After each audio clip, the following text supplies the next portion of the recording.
Hello and welcome back again to the lecture 2 of this PH 303 course.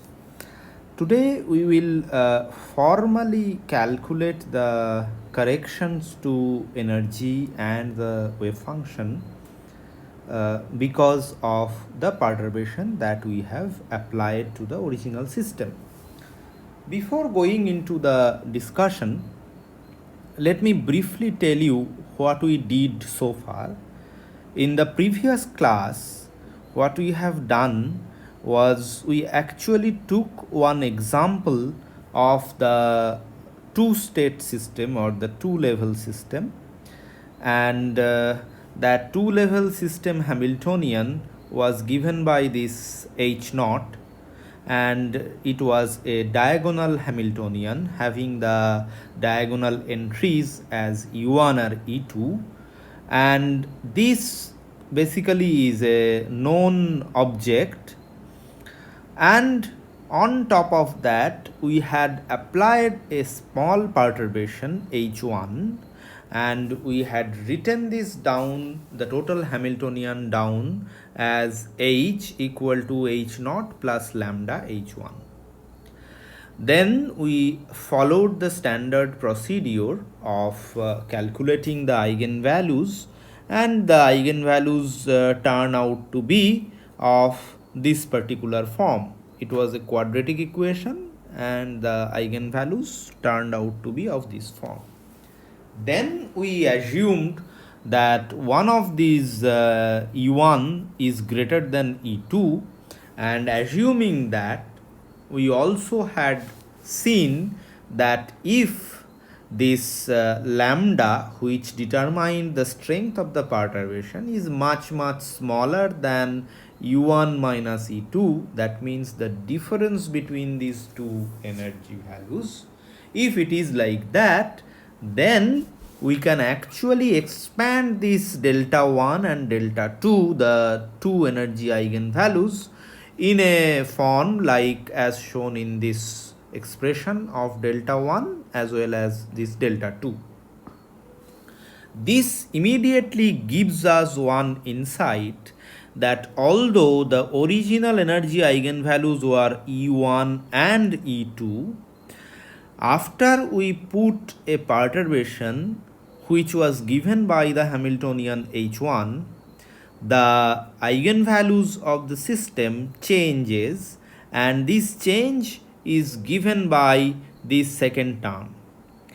Both these terms are small compared to this U1 and E2, and the next correction comes at the level of lambda to the power 4. So this was just a small example of what we generally do in case of non-degenerate perturbation theory calculations. Now, we actually discussed what will happen if we put this U1 equal to E2, and there we saw that this energy E basically gets split into two values. One is E plus, another is E plus lambda, another one is E minus lambda, and we actually say that the perturbation lifted the degeneracy. What is the meaning of that? This statement means that although initially we had a system which had more than one state with the same energy, but after we had put the perturbation, the strength of which was given by this lambda, the degenerate levels degeneracy basically is lifted. Okay, with this small recap, let us now come to the discussion of today's class. What we are going to do today is basically to give a formal description to the process which we had described in the last class. So let us begin. So today now what we are going to do again, the same theory, the same perturbation theory, the time independent perturbation theory, but we will try to figure out a way in which we can calculate all the corrections to the energy and wave functions, just like the one that we have calculated here up to second order in lambda. Today we want to calculate a general expression, or in general to say we need to figure out what are the first order correction to the energy, what are the second order correction to the energy eigenvalues, or what are the corrections to the energy eigenstates, and so on and so forth. So for that, let us start with again the basic physical picture. We had the original Hamiltonian H naught, and as I told many times by now, that this Hamiltonian can actually be the Hamiltonian of a system which you can solve exactly, like the Hamiltonian for the harmonic oscillator. That means where you have the quadratic term in x as well as quadratic term in p, or the momentum. So those type of Hamiltonians are basically exactly solvable Hamiltonians. This can therefore be a simple harmonic oscillator Hamiltonian.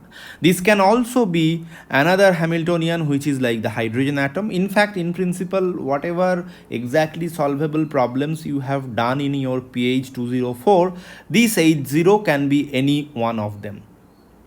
Therefore, it simply says that this Hamiltonian H naught is an well-known and well-understood Hamiltonian whose eigenvalues and eigenfunctions are basically known.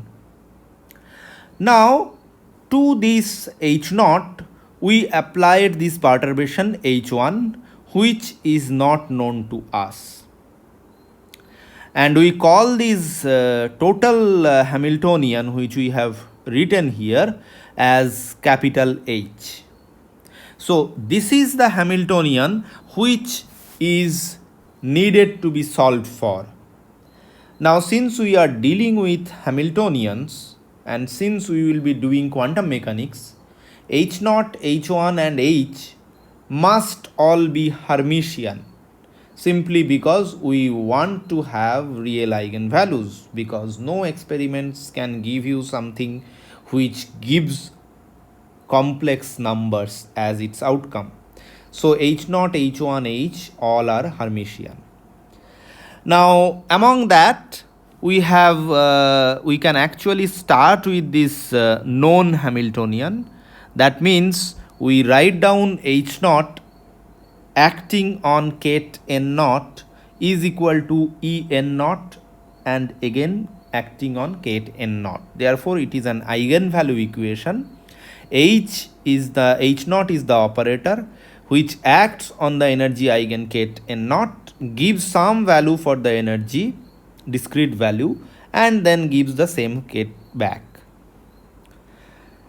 In this, we will assume that all the states are discrete and non-degenerate. That is why we have been terming this problem as non-degenerate perturbation theory. Now, because of the perturbing Hamiltonian H1, the total Hamiltonian capital H will now have a new set of eigenstates n with eigenvalues En. That is easy to understand, because we have added something more to this original Hamiltonian which is known to us. The eigenstates and eigenvalues of H will no longer be same as those of H naught, because it has been perturbed by this H1. So, if the H1 is small, then these eigenstates and eigenvalues would be very close to those of the unperturbed system. That is also understandable, which we have seen in the example that we have calculated in the previous class, right? So the mathematical problem is, so here is the mathematical statement that I am making. See, I simply want to make another statement here. I preferred not writing this while speaking for today's class, because today's class I need to show you a little bit more calculations than the previous class. So I thought that I should write everything point by point, and that might be actually helping you in firstly in saving time, and if I write all these things in detail, then it will be good for you to understand why we are doing these things. But of course, this is I am doing because we are doing it for the first time. Later on, I will not probably be writing all these details, and I will ask you to go through some book chapters, or I will send you some notes separately. Okay. So the statement or mathematical statement of the problem is the following. Given the spectrum and eigenfunctions of H naught, the known Hamiltonian, and given the fact that H1 is small compared to H naught, what are the eigenvalues and eigenfunctions of H? Of course, this is going to be the statement of the problem, because once you have given me a quantum system and you have told me that this is your Hamiltonian, the answer you want from me is that how to solve for that Hamiltonian. Now, how to solve for that Hamiltonian, you have done this several times, but those were the cases where the system can be solved exactly. Now the system is not exactly solvable, because we are finally going to deal with some system which is a real life system, and that is going to trouble us a little bit more. Now, this requires a little bit more involvement. Therefore, we need a tool to help us deal this scenario, and this tool is provided to us by a parameter. It's very surprising, but we have already received the hint when on the first day I gave you this example of how to solve an algebraic equation. You remember that example when we wrote down that equation as x cube minus 4.001x plus 0.002 equal to 0, and we introduced the small parameter epsilon there, and we wrote the same equation as x cube minus 4 plus epsilon x plus 2 epsilon, and we said that now this epsilon is 0.001, and since there is this parameter epsilon sitting there, we also said that it actually helped us, because now the roots of that equation will be functions of this parameter epsilon, and this parameter epsilon would eventually give us the roots up to different orders. Exactly same thing is going to happen here. We will introduce, or as I have already shown that we had introduced earlier, this parameter lambda. So we have modified the first step in solving anything in the perturbation theory approach is that you identify the known Hamiltonian, you figure out from the problem what is your perturbing Hamiltonian, and you write down your total Hamiltonian like this by introducing a parameter lambda. Now you might be worried about introducing such a parameter, that okay, I was given H0, I was given H1, why to complicate my life by introducing another parameter in the problem? Now lambda was not there in the original problem, that we all agree. We have introduced it by hand for our convenience only. Before explaining this a little bit more, let me just briefly tell you what is lambda. Lambda, mathematically, it is basically having no units, and it also is within the range from 0 to 1. This actually defines a family of Hamiltonians, because as long as we were writing H equal to H0 plus H1, it was just a single Hamiltonian. Now we have introduced this parameter lambda into the Hamiltonian. Therefore, and this lambda can take any value between 0 to 1 continuously. So therefore, this H no longer remains a single H. It gives us a family of H or family of Hamiltonians which is characterized by lambda. So we will write H as a function of lambda in this manner. Exactly recall the same thing when we introduce that epsilon, small parameter epsilon, while solving the algebraic equation. So that's exactly the same thing that was done. Now also we are going to use the same trick.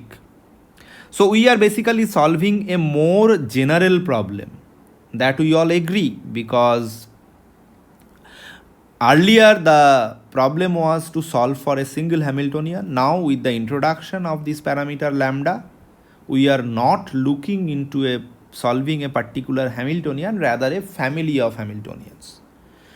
But then comes the most important point. Why do I need to introduce lambda at the first place? Of course, one of the answers, the easiest answer is that, okay, we did this on the first day. Go back there, try to solve the example of solving the algebraic equation without introducing this parameter epsilon and see how difficult it is to find out the solutions or the roots of that equation. So therefore, the first argument will be it helps us to solve the equation clearly. That is the first thing. Lambda was introduced simply because also it is an extra parameter in the physics of the system which can be set to 0. See, we said that lambda can be 0, lambda can also be 1. So 0 and 1, and in between it can take any continuous value. So if lambda is 0, we can easily recover the original Hamiltonian H0, because then this H1 part is no longer there if lambda is 0. Or one can vary lambda and reach up to 1, and it is the Hamiltonian that you are trying to solve, because if lambda equal to 1, you have fixed the lambda, then your H is nothing but H0 plus H1 only, and this is the Hamiltonian that you are trying to solve. Therefore, by solving a general approach, solving a general problem, you are actually looking at the two different extreme ends. One which will give you the solution of the problem when there is no perturbation, and one which will give you the solution of the problem with the full perturbation. So therefore you can say that lambda also allows one to decide the smallness of H1 compared to H0. We have said this many times that H1, the perturbing Hamiltonian, should be very small compared to the original Hamiltonian on which you are applying the perturbation. Now I said in the previous class that H0, H1, H, these are all operators. Then when you are comparing operators, it's just not some classical object or classical quantity, or it's not just a single number that you can compare and say that which one is higher or larger than which one. So the only way to compare these two are basically to look at the matrix elements of these two different operators. If the matrix elements of the H1, the perturbing Hamiltonian, are small compared to the matrix elements of H0, then we can say that H1 or the perturbation is really small compared to H0. But is it sufficient? It's not exactly. Of course, this definition is true. What we say here is correct. But it does not give you the complete picture. Why? In fact, we can control this smallness of the perturbing term by controlling this lambda. You can set lambda to be very small if H1 is not too small. For example, suppose I say how small lambda can be. You can choose, you can give me a value 10 to the power minus 3 suppose. But then your H1 is such that 10 to the power 3 will not, or multiplying with 10 to the power 3 with H1, the matrix, will not make it small enough. Then you say, okay, fine, lambda is from 0 to 1. Let me make lambda even smaller. Let me make 10 to the power minus 11. No, but maybe h1 is such that 10 to the power minus 11 may not be even small, or may not be even making h1 times lambda too small to be compared with h0. Then you say that again, no, I have lambda in my hand. Let me choose lambda 10 to the power minus 53. So you see that lambda helps us in actually figuring out how small or how large the perturbation is. You can actually choose the value of lambda and basically make your perturbation, suitable perturbation accordingly. So what do we expect at the end of all these calculations? That is the question that I have to, that is the question's answer that I have to give to you, because otherwise you will not be convinced at all. To understand that, let me actually, I have not drawn this, I just want to draw it in front of live, in the live view. So I was, as I said, because there are many things to discuss, I preferred not to write everything and waste time. I already wrote these things in detail, but this picture I wanted to show you and discuss this a little bit. So what are we trying to do here? We are actually looking at the energy spectrum of the unperturbed Hamiltonian H0. That means energy eigenvalues. And on the x-axis, we are actually plotting lambda. And we have said that lambda can take values from 0 to 1. And along the y-axis, there are these different energies. And we have told in the beginning that we are going to look at different cases. One may be degenerate case, another may be non-degenerate case. Suppose we are actually looking at the system which is a degenerate system, as well as the ground state is non-degenerate. You have encountered such systems. For example, you have encountered hydrogen atom, and you remember what was the number of degeneracies? It was the n square number of degeneracies. In fact, if you incorporate spin, the number of degeneracies is 2 times n square, where n was the principal quantum number. You have encountered degeneracy when you discussed the 2 and 3 dimensional harmonic oscillators also. In 1 dimension, there was no degeneracy for harmonic oscillator, but if you go to 2 and 3 dimensions, there are a lot of degeneracies. So suppose we are actually discussing one such system where there is degeneracy. Here, what I have shown is that, so at this point, there is a state with non-degenerate value. That means this state has only one value of energy. There is no other value of energy with there is no other state with the same value of energy.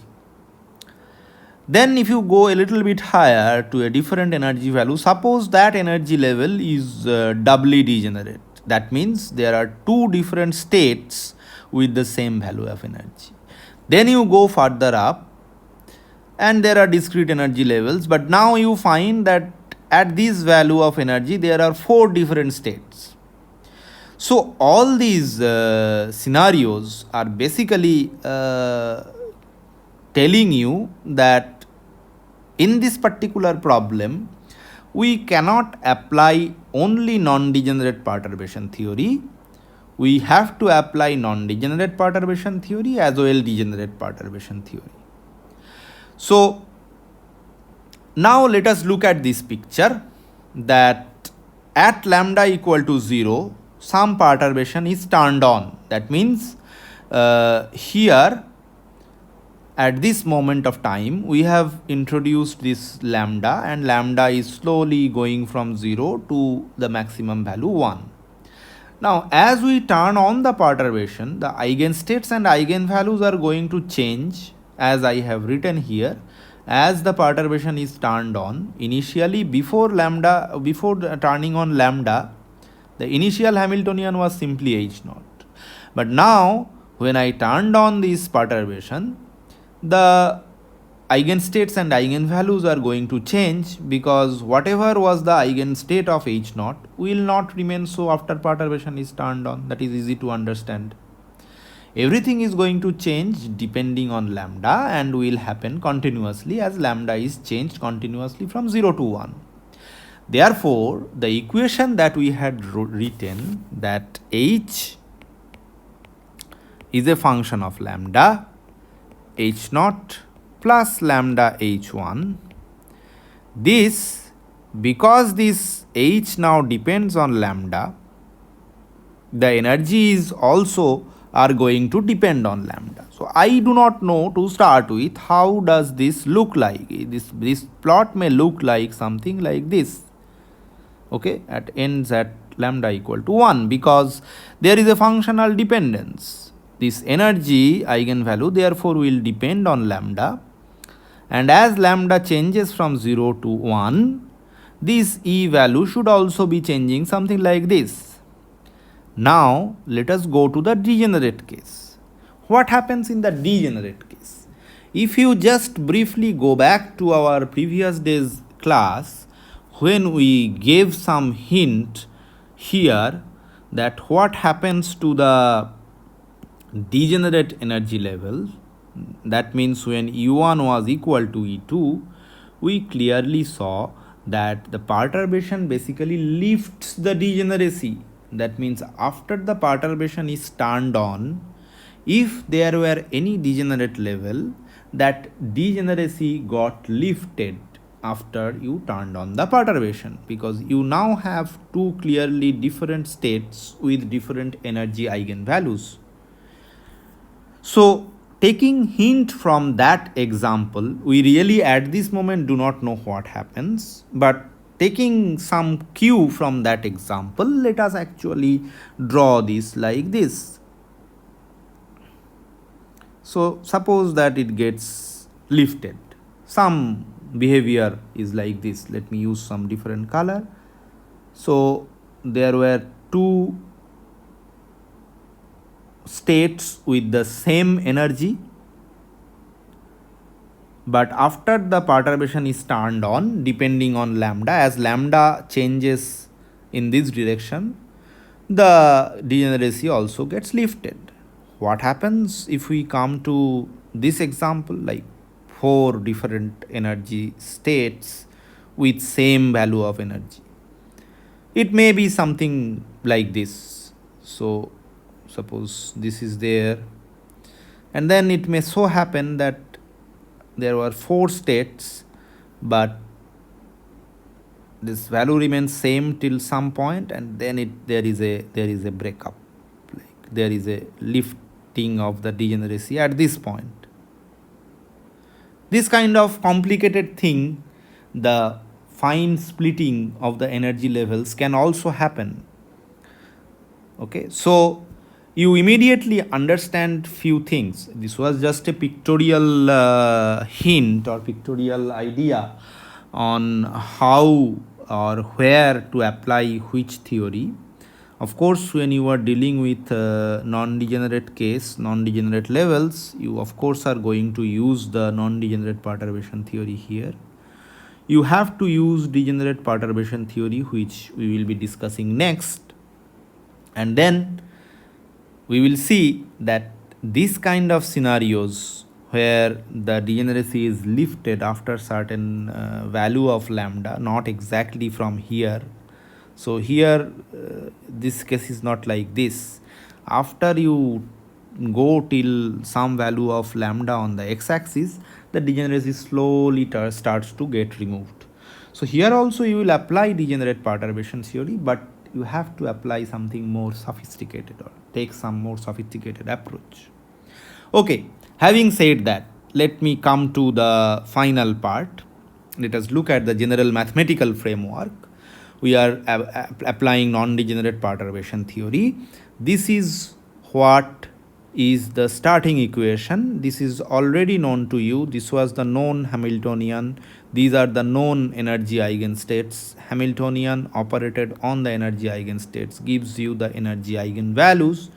with the same energy eigenstate. This is an eigenvalue equation.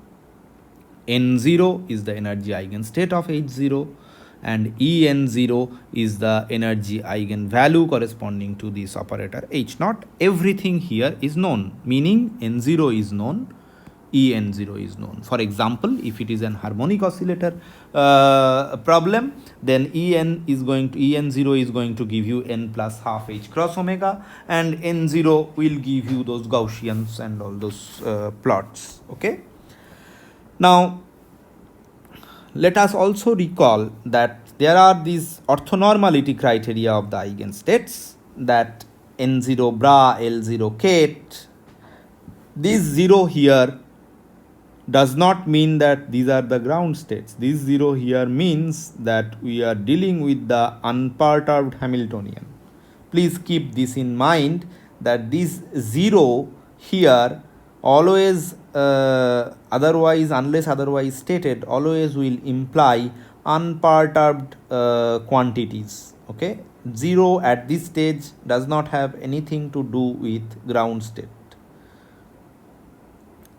Okay, now this E0 0, E1 0, E2 0 are all like, this was the ground state energy, this was the ground state unperturbed energy, this was the first excited state unperturbed energy, this was the second excited state unperturbed energy, and we need equality in order to keep the possibility of the degeneracies open, because we just saw here in this plot that there may be degeneracies, and degeneracies means that the energies should be the same for certain states.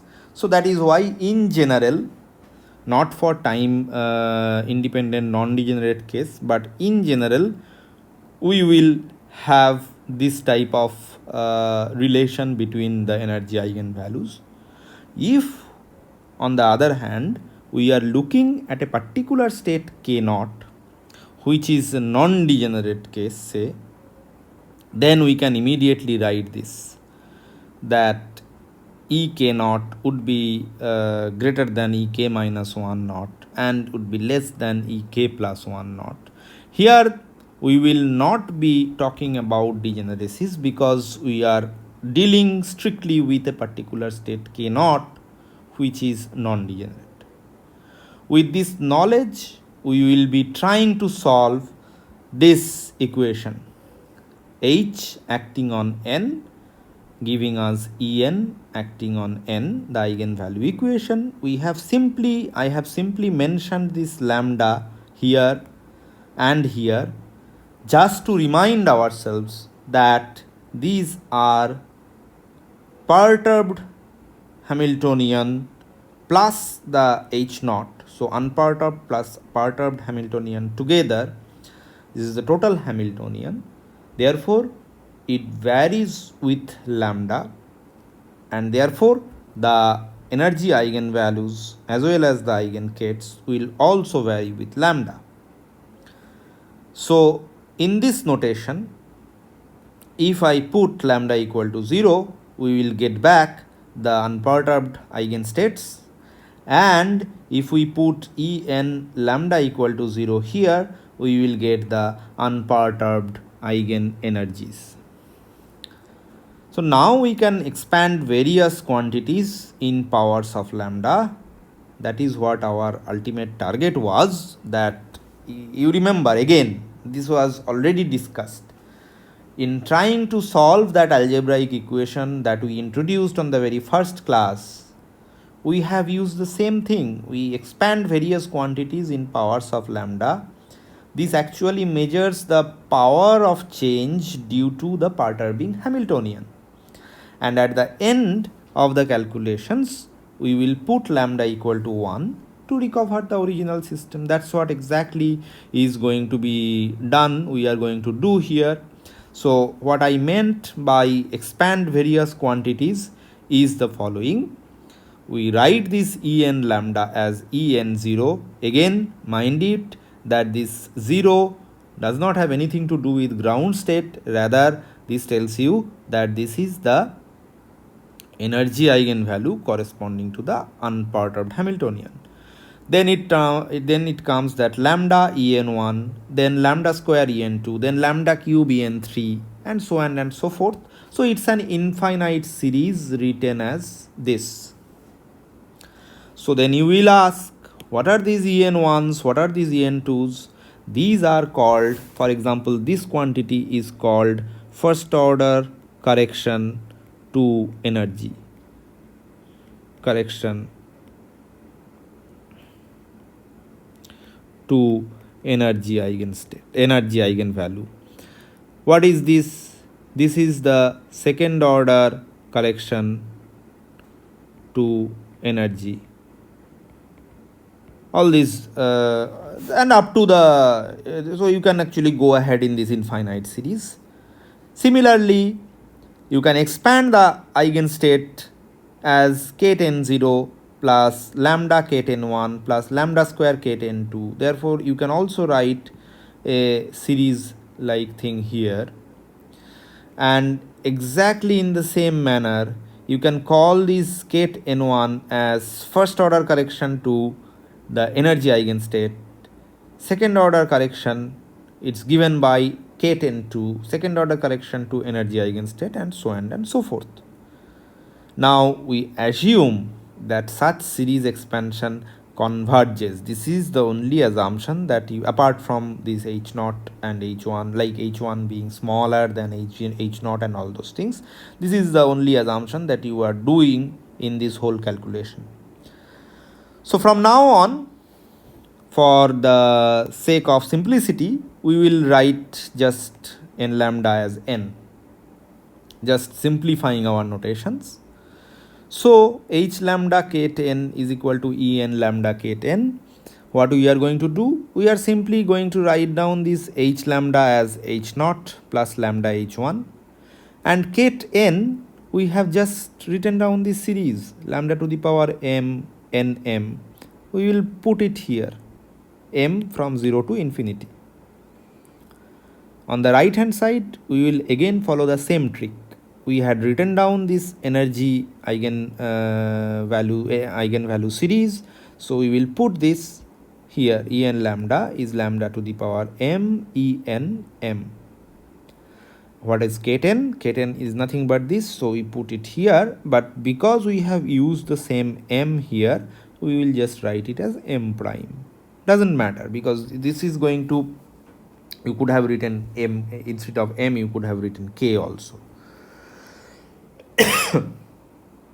Now what we give this some number, equation 2, and we expand this equation 2 up to order lambda squares. That means we write h0 plus lambda h1, and then we break this thing as lambda naught kten naught lambda 1 kten 1 plus lambda square kten 2 plus higher order terms.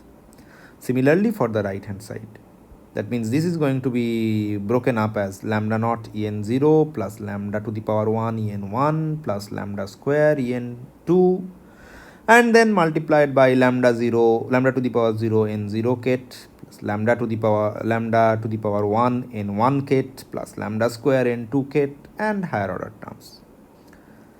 Now we want to categorize all these terms in this expression in terms of different powers of lambda. That's what is the prescription we had seen when we solved that algebraic equation on the previous class. So what are the lambda to the power 0 terms here? The only lambda to the power 0 term that is going to get, that you are going to get from here, is h0 ket n0, that is this one.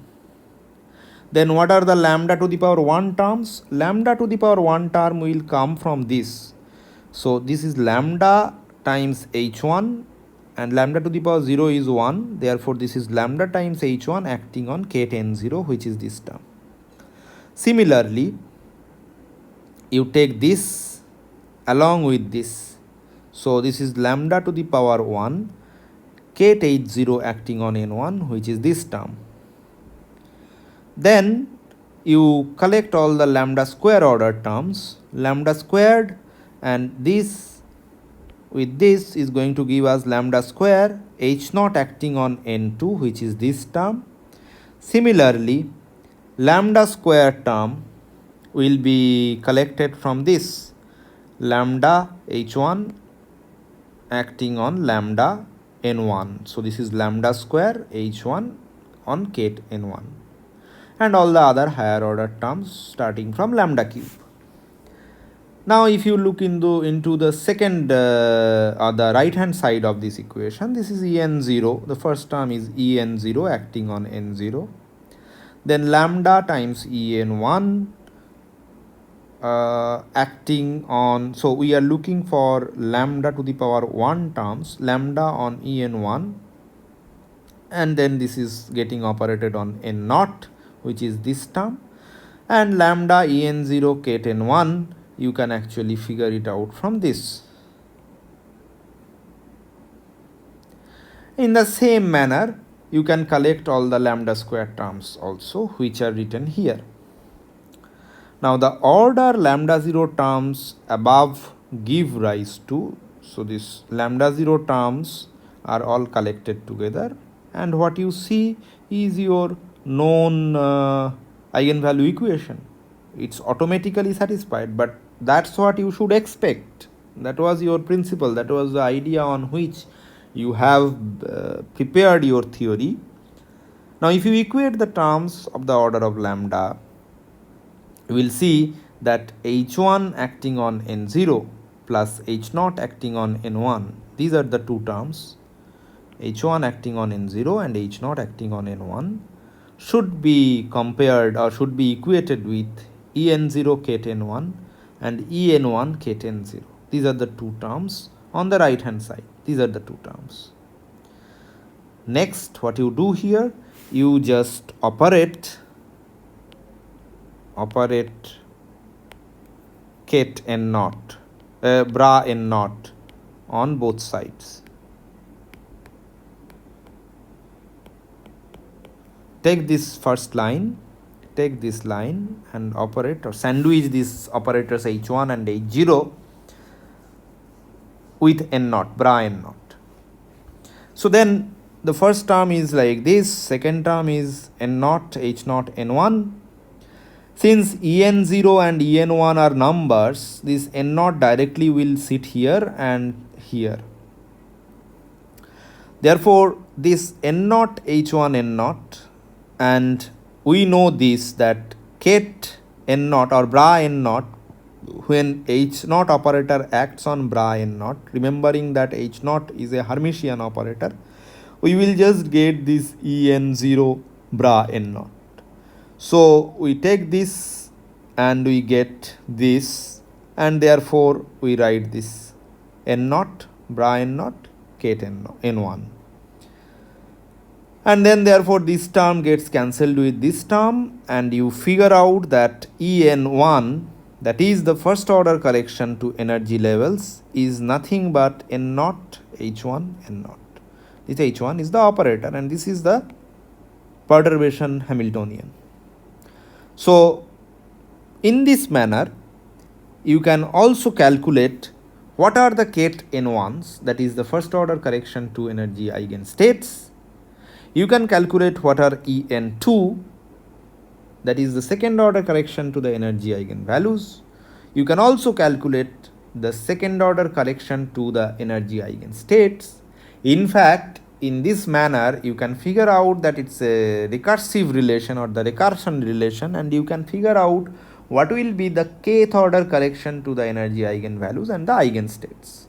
So we will do those things later in the next class. So let me stop at this stage.